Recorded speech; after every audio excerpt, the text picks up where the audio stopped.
जावेद अख्तर साहब जो एक अपने वक्त के अच्छे शायर भी गुज़रे हैं, और मुझे जहाँ तक के याद है वो मेंबर ऑफ पार्लियामेंट राज्यसभा भी रह चुके हैं।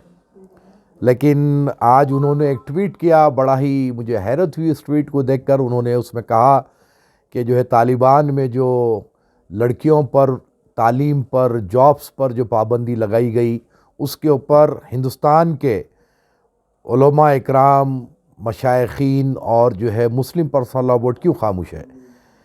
जावेद अख्तर साहब को मैं कहना चाहूँगा कि तालिबान में ना ही हिंदुस्तानी क़ानून चलता है और ना ही हिंदुस्तान के मुसलमानों को तालिबान से कोई मतलब है। रहा सवाल के इस अज़्रू इस्लाम, औरत को इल्म हासिल करने पर कोई पाबंदी नहीं है। औरत को इल्म, मर्द, औरत, बूढ़ा, बच्चा, सबको इस्लाम में इल्म हासिल करना ना सिर्फ ज़रूरी है बल्कि फ़र्ज़ है।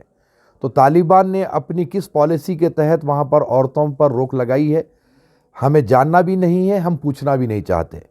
लेकिन जावेद अख्तर साहब को ये ज़रूर समझना चाहिए कि हिंदुस्तान में रहते हैं तो हिंदुस्तानी मसाइल पर हम ज़रूर बात करेंगे। हिंदुस्तान में अगर ऐसी कोई हक़ तलफ़ी होती है तो बराबर उस पर आवाज़ उठाई जाएगी, और हिंदुस्तान के क़ानून में हमको जिस बात की इजाज़त दी गई है, अगर वो हक़ हमसे छीनेंगे तो उसके मुतालिक हम बराबर बोलेंगे। और जहाँ तक कि उन्होंने सवाल किया पर्सनल लॉ बोर्ड के बारे में भी, तो मैं बहुत ही साफ़ अंदाज़ में कहना चाहता हूँ कि पर्सनल लॉ बोर्ड हिंदुस्तान के मुसलमान के बारे में बराबर अपनी तरीक़े से ज़बान नहीं खोलता तो वो तालिबान के बारे में क्या बोलेगा।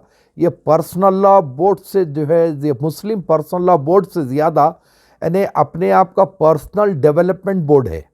तो मुझे मुस्लिम पर्सनल लॉ बोर्ड से ना कोई उम्मीद थी, ना है, ना आगे कोई रहेगी। रहा सवाल हिंदुस्तान के जितनी भी मुस्लिम स्कॉलर्स हैं, जब कभी भी ज़रूरत पड़ती है बोलते हैं, बोलेंगे, आइंदा भी बोलेंगे। लेकिन जहाँ ज़रूरत पड़ेगी वहाँ बराबर बोलेंगे और हिंदुस्तान के मामले में बात करेंगे, क्योंकि हम हिंदुस्तानी हैं। तालिबान में अगर कुछ होता है तो हमें क्या पड़ा, हमें क्या ज़रूरत पड़ी तालिबान के बारे में बात करने के लिए। लेकिन क्लैरिफिकेशन के लिए कह रहा हूँ कि इस्लाम में तालीम हासिल करना फ़र्ज़ है। अब तालिबान ने क्यों रोका लड़कियों को, वो तालिबान की हुकूमत जाने, हमें उससे कोई मतलब नहीं है।